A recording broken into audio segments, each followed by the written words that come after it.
Hello everyone, my name is Sophie and welcome to my new video. Actually my last video, I did a reading vlog where I read 3 books in 24 hours, which was over 1,000 pages.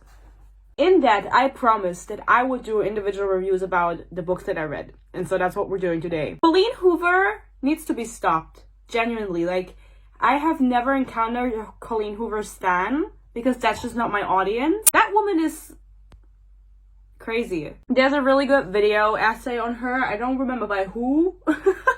I'll put it up. That video goes more in depth about all of the issues with Colleen Hoover, with her writing. And I think that her writing is shit. First of all, I think she can't write. And second of all, I don't like the thematics of her book. I reviewed It Ends With Us on my channel and I thought my Colleen Hoover reviews would end with that.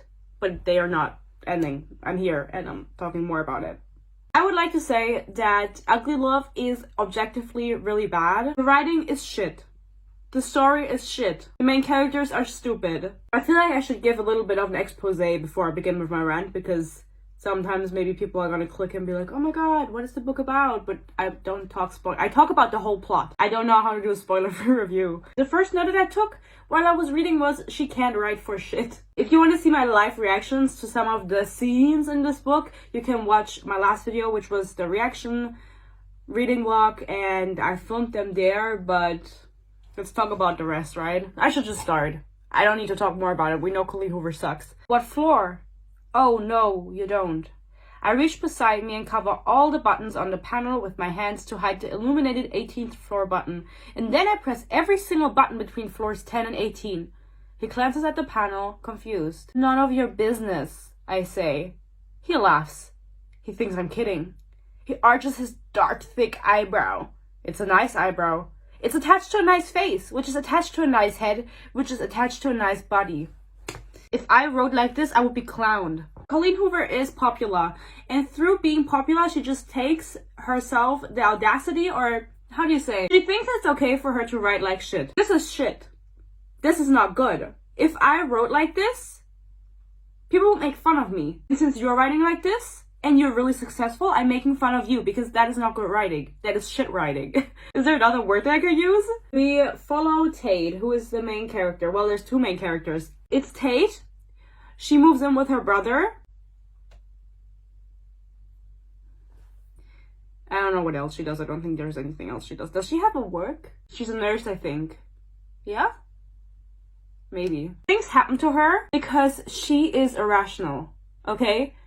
All the things that happen to her are because she's stupid and it's her own fault. Everything. She falls in love with Miles. Miles is the dude. And Miles has a very tragic backstory. And you have multiple possibilities to introduce a backstory. You could do an expose. You could do a monologue. I can't really think of more, but that's just 2 options, okay? It's still more than enough. Colleen Hoover decided to do none of this and be a little bit more experimental with Ugly Love. Now, I'm not exactly sure why it's called what she did, because I don't care. Every time it would switch between chapters, you would get Tate, which is the present day, and then Miles, and it's his backstory told, like, in retrospect. Like, we are told the entire fucking story because it's tragic. And you can tell that it's all leading to something because he's so sulky in the present and he's like, oh, I don't do love, I only do one-night stands. And you're like, why? What happened? Who broke your heart? And you want to, I didn't want to know.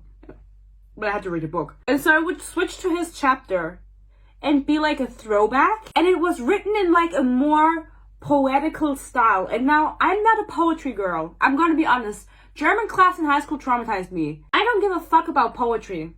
Like if you like poetry, I love that for you. Because there's nothing wrong with poetry. There is something wrong with Colleen Hoover doing poetry. Colleen Hoover and poetry together? I'll tell you more when we get to some examples, because in my opinion, her choosing this writing style for Miles and his backstory just made him sound stupid. Like, he was stupid. Anyway, Tate comes to the apartment. She's moving in with her brother, as I mentioned. And she's going up to the floor to the apartment. And there's a drunk guy sitting outside. It's Miles. She doesn't know it at this point. And he is trying to get inside the apartment. Like, he's like, I have to get in. And she's like, who the fuck is that? Like, I don't know who that is. She calls her brother. Her brother is like, okay, can you get in without him being disturbed, because he's like leaning against the door of the apartment, sitting on the floor. So if she opened the door, he would fall in. And she's like, no, there's nothing I can do. I'm so weak, I can't move him. She lets herself inside with the key that she has. The guy falls in, but she like shoves him out and like slams the door on his hand or something, and he gets hurt. And then she realizes that she left all of her stuff outside. You're telling me there's a drunk guy, you're concerned, you're like, who the fuck is that? I don't know who that is, I'm scared. And instead of being like, okay, I'm gonna take my suitcase and my bag with me inside, because that's all of, like, everything of my belongings and everything that's important, I'm just gonna leave it outside with the dude and forget. Like, that's like the number one thing I would be concerned about getting into the apartment. If I was like concerned about a random dude stealing from me, maybe, like, I don't know what he's gonna do. That's not we start, you know. And I was like, okay, she's a dumb bitch already. Which means I've successfully made it 4 years without being sent to the office. My mother would have been proud to know that, although it leaves me kind of disappointed in myself. Detention is something every male in high school should accomplish at least once. This is the first flashback we get from Miles. What the fuck? Huh? Colleen Hoover is saying every dude in high school should get detention at least once, or she thinks that every dude wants to get detention at least once. Maybe she shouldn't write. I wouldn't say she should write men, but like, period, she shouldn't write. Now this is where we meet Rachel, and Rachel is the girl from Miles's past and the one he's so hung up over. He meets her right at the first day of senior year. I think she's new to the school, and he shows her around, and he's like, this is all written like centered. Like, how do you call this? Like, she's trying to do poetry or something. Whatever she's doing, it's not working. She looks at me and smiles again, taking the only empty seat all the way across the room. Her eyes tell me she already knows she's mine. It's just a matter of time. I sent a picture and a message to Ian that says, she's gonna have all my babies. The class begins. Miles Archer becomes obsessed. Maybe he's like, he has obsessive personality disorder. That's like a thing. The whole book could have been avoided if Miles just went to therapy. This grown man has never once considered, after the traumatic events that he went through in life, to go to therapy. The whole book wouldn't have happened. All of Colleen Hoover's characters should go to therapy. They should consider it. Like, truly. Because they're all like, I mean, it's always traumatic stories, you know what I mean? Therapy is okay. Okay? You don't have to be ashamed. Go to therapy. I smell her subtly. She notices anyway. Are you sniffing her? Tate goes over to Miles's apartment. They live across the hallway from each other in this apartment complex, which is very convenient because they can just fuck all the fucking time. There's a lot of sex in this book, and it's not good sex. He doesn't really engage with her much, but he tells her, you can go study at my apartment, because Miles and her brother, who are friends, are actually like doing a board night or whatever. Oh, I didn't even talk about the night he was drunk. Whatever, it's not that important. It was him on the floor. And he was like, Rachel, Rachel. And Tate was like, who the fuck is Rachel? By the way, I'm literally leaving in like a half an hour to go to an all-you-can-eat Christmas celebration with my team. I work in a supermarket. It's October. So we have to do this fast, you know, because I can go like this, actually. Fuck it. I'll go in my supermarket clothes. Like the branded shirt represent. He turns to face me and leans his shoulder into the refrigerator, folding his arms over his chest. I don't care if you drink my juice, Tate. Oh wow, that was an oddly sexy sentence. If anyone ever told me you can drink my juice, I wouldn't think that's sexy, I would think that's weird. You can drink my juice?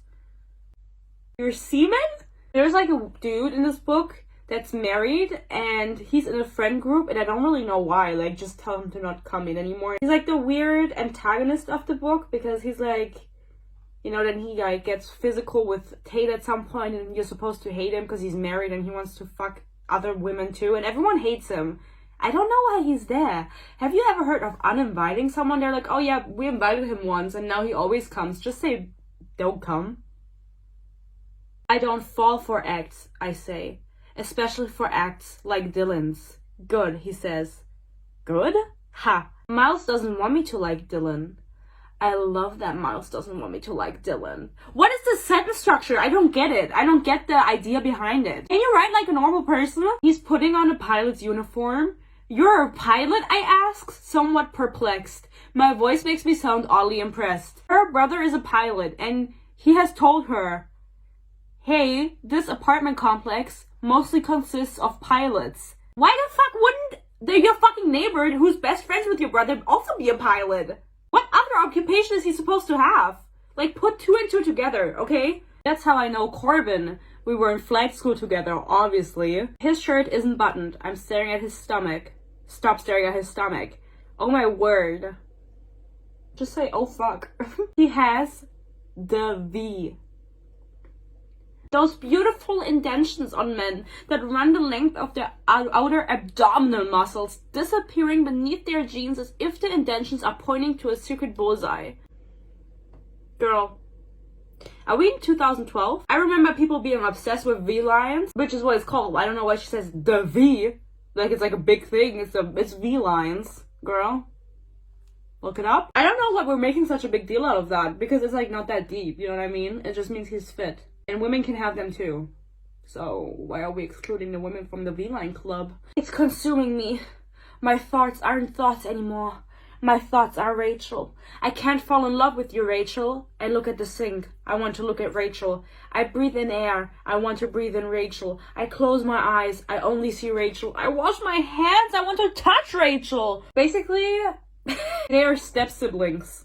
Colleen Hoover really said, you know what, let me fuck this shit up. Like, how can I make this story like more weird? Make them step-siblings. Basically, they didn't know that their parents were in a relationship, but they have like a family dinner, like him and Rachel, but this is the past. Then Rachel came over, and then his dad was like, oh, this is her mother, not Rachel. Her mother, that's my new girlfriend. And then they look at each other like, oh, we know each other. We kind of want to fuck. Ethically, wrong. Do they care? No. Holy hell, his thumb just moved. Deliberately moved, stroking the side of my foot. My thighs clenched together, and my breath halts in my lungs and my legs tense. Oh my god, that's because I'll be damned if his hand didn't just caress my foot before he pulled it away. Why is the sentence so long? I have to chew on the inside of my cheek to keep from smiling. I think you're attracted to me, Miles. I didn't even read the best part. Sorry, I say. I begin to pull them back. His fingers wrap around my bare foot, stopping them. Foot fetish? Not the foot fetish. We're back in the past with Rachel. Basically, they're moving in together because their parents are together, and then she's moving in because they're step-siblings officially. Yay! This won't go anywhere, I tell her. This thing with us, it won't end well. I know, she whispers. How do we stop it? I ask her. She looks at me, hoping I'll answer my own question. I can't. Silence, silence, silence. Loud, deafening silence in all caps. Why are you yelling? Why are you fucking yelling? What is this writing? Honestly, can someone please genuinely explain it to me? Because I don't understand why she decides to like write the flashbacks like this. It makes it sound like Miles doesn't have the mental capacity to think in like proper sentences. Like, I close my eyes, I still see Rachel. I open my eyes, I stare at Rachel. Can you think more than just like forward sentences? 5? 1, 2, 3, 4. No, 4? 2 pages later, they decide, you know what, never mind. Like, there's no point. We love each other. Like, we just have a secret relationship or whatever. Our parents don't need to know. No one needs to know. Besides Ian, who, Ian is still a thing in the present. He's still friends with Miles. I'm not talking about him, though. What do you want to be? Happy, she says with a smile. That's the perfect answer. When's your birthday? I ask her. January 3rd. Birthday twins. Capricorn. Rise up. We're back in the present. They are at Thanksgiving dinner, which I don't get Thanksgiving. We don't have that in Germany. What the fuck is that? Anyway, why do you eat turkey? I was about to say chicken. Why do you just eat chicken nuggets? No, genuinely, what the fuck is Thanksgiving? Isn't that like a colonizer thing? Anyway, they make out in the bathroom, like violently, like very, I didn't screenshot this so I can't read it out to you, but you have just to imagine. I probably could write the scene again and you would still believe it's Colleen Hoover because I would just write it badly, you know? But they make out violently in the bathroom, and then Miles is like, oh my god, I just made out with you, and she's like, fuck yeah, let's fuck. And then he's like, no, this was a mistake. And she's like, I don't think so. And he's like, yeah, I think so. And then I don't know what happens after. I am attracted to you, Tate, he says, his voice low. I want you, but I want you without any of the other stuff. I have no thoughts left. Brain equals liquid. Heart equals butter. Do you not believe me? Do you not fucking believe me? Should it, like, equal, like, girl. This reminded me of, back in the day, actually I'm sure people still do it, when they would write fan fictions, and then they would write, like, thank you. And then behind that, not even, like, I say or anything, and then just, like, stars, and say, smiles. You know how, like, they do when they're, like, role-playing? People would do that in fanfiction sometimes. I don't know why they did that, but that's what this reminds me of. Anyway, they kind of were like, okay, let's be fuck buddies. Like, we're both attracted to each other, but Miles is traumatized from the past because something happened in the past with Rachel. He doesn't want to be in a relationship anymore. He doesn't want to do that because he's been hurt so much. I actually have no idea how old he is. Like 5, maybe? Because that's what he's acting like. The thing is, they have like no chemistry because they never really talk to one another. They are really awkward between each other. In this line, they're also like, our conversations are so weird. He laughs. Yes, they're weird. And Colleen Hoover, maybe she realized that the characters have no chemistry, so she was like, I'm just gonna get like the cat out of the bag and just be like, they have no chemistry, they want to fuck, I need a story, like, I don't know how to write good characters. Fair enough, honestly. Just say it, I tell him. Ox, he says, with slight hesitation. I smile. I love the word ox. It's my new favorite word. You're so weird, he says. Yes, she's fucking weird. Oh, Miles, let me see if I've got this straight. You haven't had sex in 6 years. You haven't had a girlfriend in 6 years. You haven't kissed a girl in 8 hours because they made out. You don't like relationships, obviously, or love, but you're a guy. Guys have needs.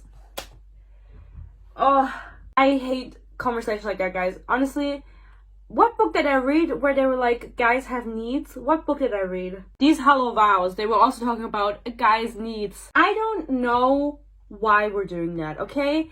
This implies women have no sex drive, first of all, which is not true. Why the fuck would that be true? And also, it just makes, I mean, guys are pigs. Let's be honest. Fuck the men, you know? But I just don't get it, especially because we're just in a romance book and not in like a fantasy fae book where they just want to rail you. We're just in a fucking Colleen Hoover book. Guys have needs. Just jerk off. It's not that deep. Also, the whole thing with the ox, she's like, I hate the word ox, but when he does it, I love it. When he says it, I love it. Girl, you're a down bad. She really is down bad. But they agree to be sex buddies now, okay? Because she's like, you have needs, and I think you're hot, and so let's just have sex without any of the relationship stuff. And then they have sex without any of the relationship stuff, and then she gets mad. She gets like offended and she's like, I don't understand why he doesn't love me, he hurts me. And it's like, girl, you agreed to this, like, just end it then. She's like, I can't stay away from him. Girl, it's your own fucking fault. You know, I'm supposed to feel sympathetic towards her because, oh my god, Miles can love her, but no, I don't. He told you what you wanted, that's what you got, and now you're complaining. That's not how it works, queen. When we were younger, Corbin and I always agreed that if we could have any superpowers, it would be the ability to fly. Now that I know Miles, I've changed my mind. If I had a superpower, it would be infiltration. I would infiltrate his mind so I could see every single one of his thoughts. I would infiltrate his heart and spread myself around like a virus. I would call myself the infiltrator. You need to chill. This is too much. You are doing too much. One of his rare and treasured smiles slowly appears.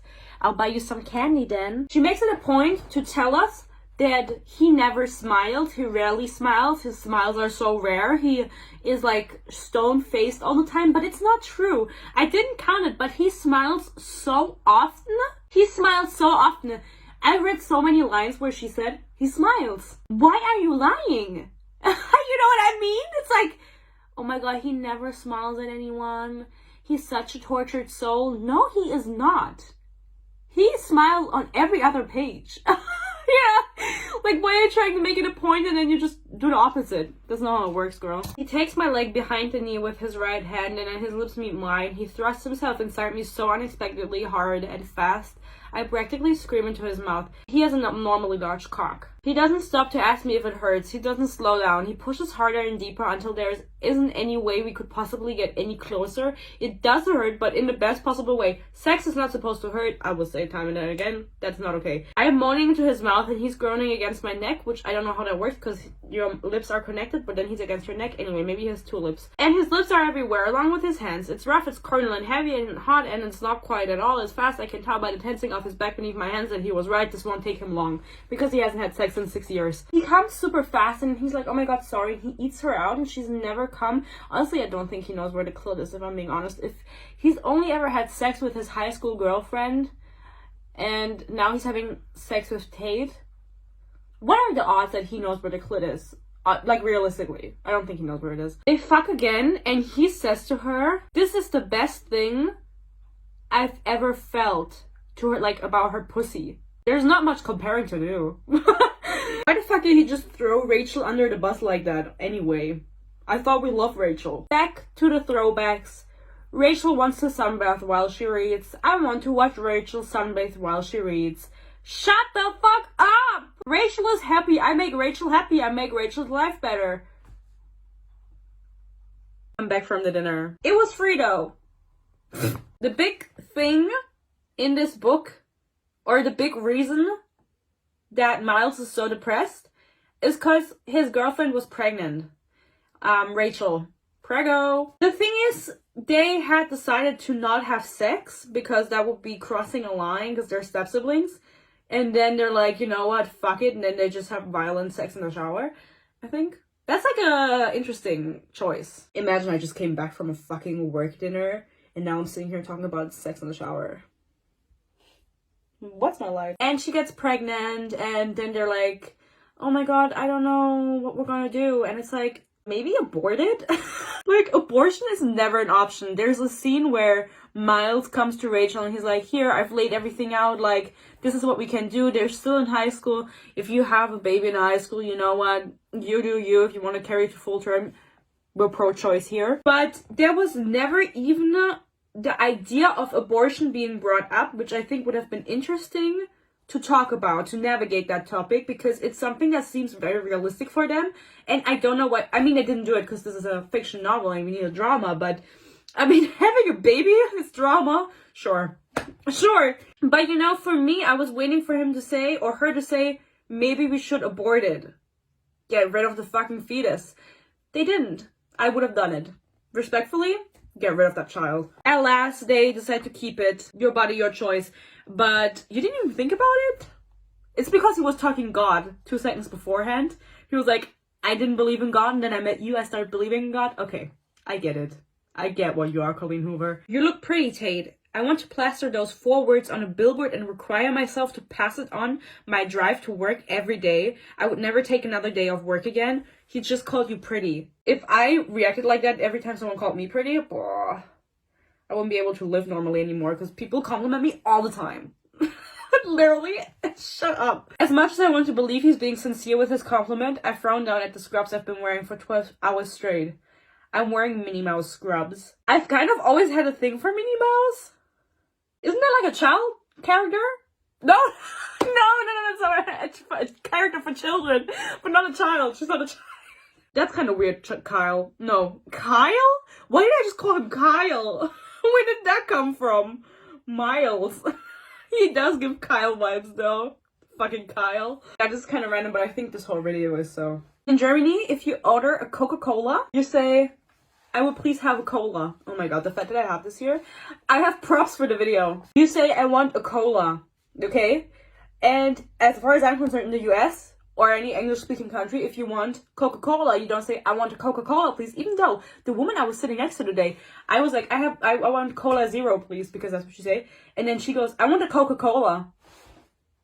A Coca-Cola? I've never heard anyone say the full fucking name. In English-speaking countries, you say Coke. I'd like a Coke. Can I have a Coke Zero? Whatever, you know? Tell me why this man goes, I'll go. Let the captain go back to his apartment and sleep off the effects of his cola. She didn't want to say Coke.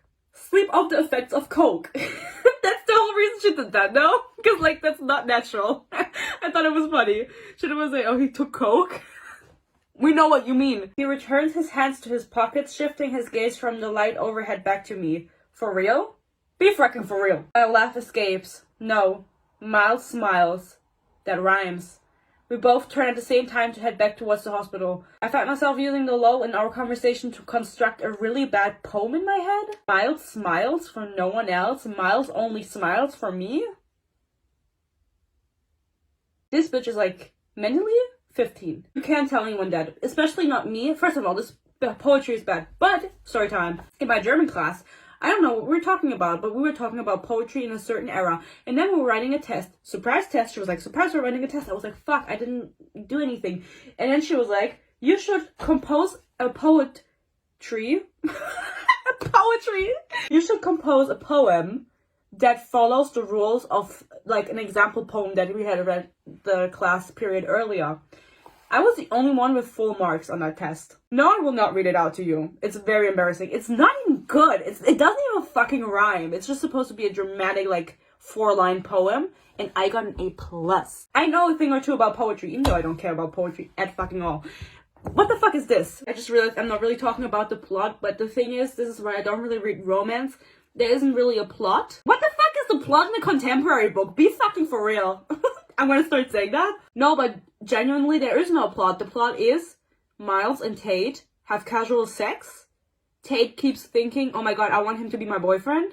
He's like, I don't want to be your boyfriend, because I clarified in the beginning, I don't want to be, like, in a relationship. And then she's upset about it.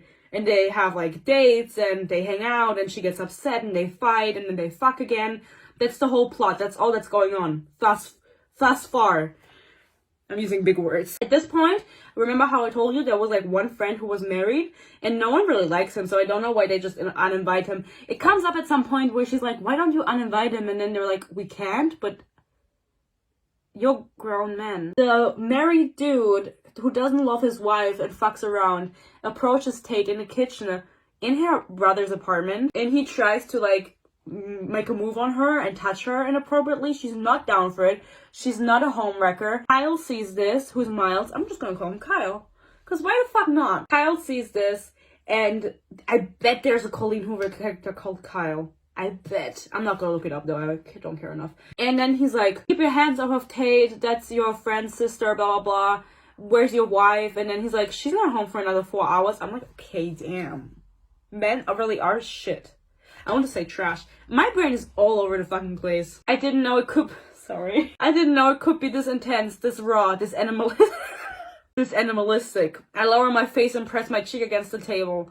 I squeeze my eyes shut. I let him fuck me. No talking. Just fucking. They didn't even kiss. I don't really know why they fucked this hard, by the way. I mean, I don't really remember. He fucks her over the counter, basically. And, like, animalistic, as you heard. Like, raw dogging.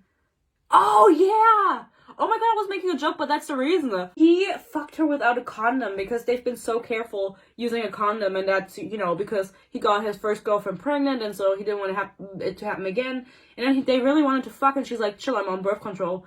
And you can just, like, he takes her doggy over the counter, if you want to be specific. And she's like, okay, thanks, that was good. And then he, like, just comes in her.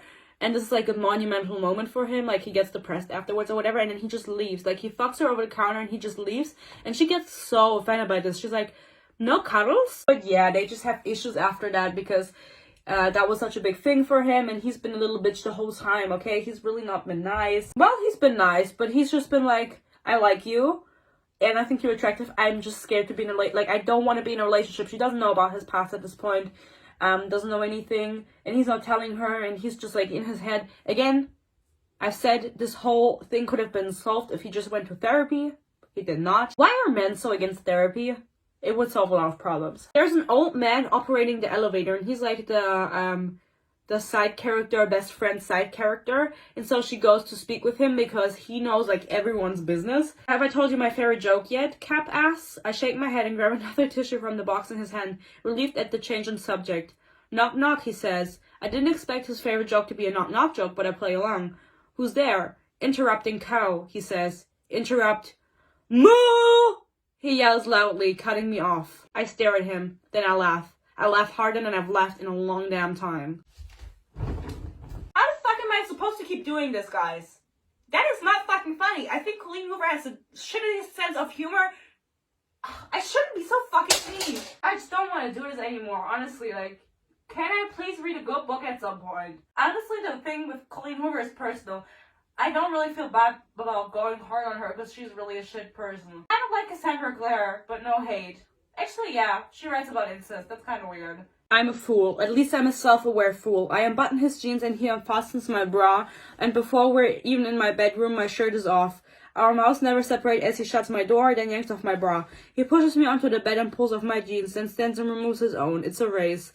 It smiles at me against everything else. As soon as he's back on the bed, he's over me, against me, then inside me. We win. Thank God you won. His mouth finds mine again, but that's all it does. He doesn't kiss me. Our lips touch and our breath collides and our eyes meet, but there isn't a kiss. Is it really sex if you are not kissing? Does that count as sex? I don't think so. A kiss is so much easier than what we're doing. When you kiss, you can close your eyes. You can kiss away the thoughts. You can kiss away the pain, the doubt, the shame. When you close your eyes and kiss, you protect yourself from the vulnerability. This isn't us protecting ourselves. This is confrontation. This is a standoff. This is eye-to-eye combat. Bitch, you're just fucking. Listen, Colleen, you okay? Do you need someone to talk to? Imagine being like 16 and reading this and thinking that this is what it's supposed to be like. Like, this is what sex is supposed to be like. Are there books about people with small cocks? He applies more pressure, both inside and outside me. He grabs my leg behind the knee and pulls it up between our chests, finding a slightly different angle to enter me. He holds my leg firmly against his shoulder and somehow thrusts into me even deeper. Miles, oh my God, I moan his name and God's name and even shout out to Jesus a couple of times. Shout out to fucking Jesus at this point, you know, he needs it. In these times, he really needs that shout out. He's loud, I'm louder. I'm shaking, he's shaking harder. What kind of fucking sex are you having? Earth-shattering sex. Honestly, like... You know what? Maybe I'm prude. This whole thing between them has been a secret, okay? So, you know how, her brother, she's living with her brother, and Miles and him, they're both pilots and they're friends. Well, he didn't know about them fucking. And so now he finds out, and he tells her, you're not a brother, Tate. Don't you dare tell me I'm not allowed to be pissed. Because only if you are a man, you would understand that he would be pissed.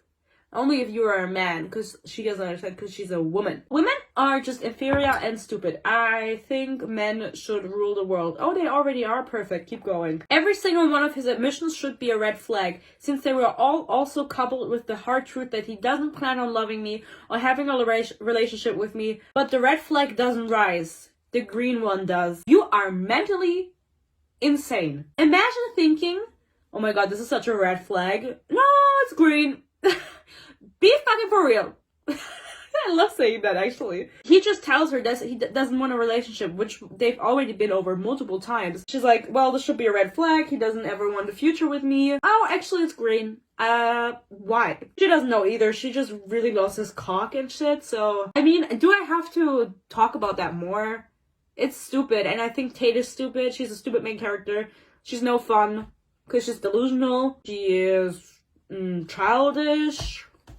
I don't know any more words. Continuing on, it's time to birth the baby. Birth the baby Rachel, okay? 6 years earlier, preggo. The baby's name is Clayton, because, oh, listen, that is such an American name. You will never meet a baby in Europe that's called Clayton. Because their teacher's name was Clayton, Mr. Clayton. He just got a last name for his first name? That poor fucking baby. I would bully him. That's why they named him after the teacher, because that's how they met. I hate that. I honestly hate that. When they told their parents, by the way, because they didn't tell them for a while, the parents were like really mad at them. Once again, Tate and Kyle, they're fighting. He says, fuck you. She says, fuck you. They're kind of like talking about Rachel at this point, because she's like, what the fuck happened? That you are so unwilling to let anyone close to you. And it's like none of her business. I squeeze my eyes tightly, bracing for whatever words are about to completely slay me. And then Kyle is like, listen girl, I don't know what you want from me. Like, I've been telling you, don't ask about fucking Rachel, and we're not gonna be in a relationship. And you're doing, like, you're demanding both things of me right now. Talking about Rachel and being in a relationship, we're not doing it. He's in the right. Now we get to my favorite part of this book. That's kind of morbid. Basically, the big plot twist. Why does Kyle not want to love anyone? Why does he not want to be in a relationship? He had a baby with Rachel. His life was perfect. He had things planned out for them to live together, you know, or whatever. I don't really care. What are him and Rachel and Clayton? What happened to them? Here's a reaction in my video where I was reading this for the first time. Thank you for this baby. He's beautiful. You're responsible for the beautiful part, Rachel. The only thing he got from me was his balls. You're gonna be like, oh, because he's a man and that's like a man and, you know, balls? No. She laughs. She laughs hard. Oh my god, I know, she says. They're so big. We both laugh at our son's big balls. We both laugh at our son's big juicy balls. I mean, what is this? What is this? People will die on the hill that this is a sleigh book. This is sleigh riding. I don't want to judge people for what they like. Because if you like it, and I didn't, you have to imagine, like, after I film these videos, it's over. I don't think about it anymore. I never think about this book ever again except if someone brings it up. Anyway, let's continue. I have to wrap it up. I don't have that much storage on my fucking phone. Please watch my video so I can buy a camera. Please, please take out the ad blocker. This is a very dramatic scene. I'm not gonna really read it out, but he's basically like screaming, Rachel, Rachel, Rachel, Clayton, Clayton, Clayton. And nothing is answering because he crashed the car into the water. Like, he drove off a bridge into the water and they're drowning. They are fucking drowning. And in my video, I reacted to this. I wanted to make the same joke. I'm not going to. I'm going to. This felt like this felt like the beginning of the Vampire Diaries to me, you know, when Elena gets saved by Stem. I was like, oh my god. Inspired much? They get into the crash, like they're on the way home from the hospital at this point, and he drives off the bridge. And Clayton dies. And then Rachel leaves him because she just can't do it anymore, and she blames him because he was trying to save her inside of the car before they were going underwater. He was trying to get her free, but she had been saying, like, get Clayton, get the baby, and he didn't, and then it was too late and he died. So rip Clayton. It was a good 2 days. Him and Rachel broke up because she left. Her mother hadn't actually married his dad at this point. You know what? You save yourself a lot of awkwardness, honestly. And this is the big thing that had happened. And honestly, the most shocking part about this is the fact that on the cover, that is supposed to be the baby's last breath. Also, I've heard, allegedly. That is fucking morbid. I'm not sure if they had a conversation before this, but we're back in the present and Miles is super upset. And so this is a fucking R-word scene. He sexually assaults Rachel on the floor. What the fuck? I let him use me to get rid of his pain. I'll do whatever he wants me to do as long as he stops hurting like he's hurting. And she's like in pain. He pulls out, then thrusts inside me again, this time with all his strength. It hurts. She's willing, okay? But she's just doing this because she feels bad for him and she doesn't really want to do it. She's just upset that he's upset. This felt so weird, this whole scene. And then this man, he says, my god, Rachel, while he's inside of her. And he realizes that he didn't say Tate because Rachel is his ex-girlfriend whose Sunday, you know, fucking died. And they're fucking, and so she goes, I shake my head, but the tears won't stop. Somewhere deep inside me, I feel something harden. Maybe his cock? She tells him, just finish, Miles. Why? Why? Like, what is the reason? What was the reason? Let him take his cock out of you and leave. Just finish? And he fucking does. He's like, okay, I respect you. I'm gonna finish and I'm gonna come. What the fuck? Okay, let's wrap it up. They fuck on the floor. This scene is so weird. Then he realizes that he has to change his life, and his life is never going to change if he doesn't go to therapy, but therapy is expensive, especially if you're from the US. And so he instead goes and finds where Rachel lives, because Rachel is still alive. I thought, like, the son and Rachel both died. Like, in the scene, I thought they were both going to die, but just the son died. No, just the baby. Rachel, at this point, has a new husband. She has a baby. She has a family.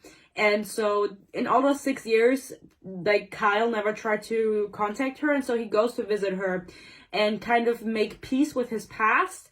And they sit on the floor and cry in front of the baby's fucking crib.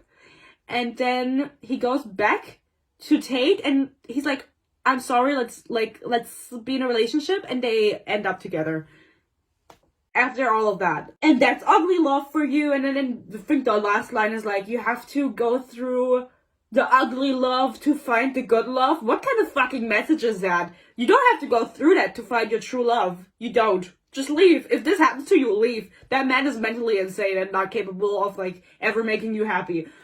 That is why Colleen Hoover is, like, problematic. Because people will read this and be like, yeah, you have to go through the ugly love to go to the beautiful love, or whatever the fuck they said. I didn't screenshot it. I was so over it. Anyway, what do I say about this book? What do I rate it? I rated 1 star. The baby's balls are big is all that I, like, remember. They're huge. This book was genuinely bad. I liked It Ends With Us better, but, like, this was also just written poorly. I mean, the writing was really bad. I didn't understand the vibe she was going for. The story was bad. I didn't like any of the characters. And also, fuck the romance genre. It's just not for me. I also read The Love Hypothesis, and I'm gonna post a review on that too. And I didn't like that either. I'm not a romance girly. I am not. Listen, okay? I gave valid fucking points. People always like to say, did you even read the book? Well, fucking yeah. I talked about it for an hour. Anyway, yeah, that's all I have to say. That's all I have to fucking say. If you like this, maybe check out my Instagram, my TikTok. I sometimes forget to post on there, honestly. I sometimes forget I have a platform, like, all the time. Also, I was sick this week. I'm still sick.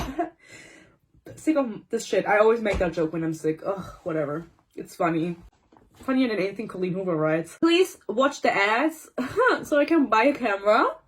Please. And other than that, thank you so much for watching. I hope you enjoyed this. I hope you still like me. And if you do, maybe I'll see you in my next video. Thank you. Stay happy, stay healthy. Bye-bye.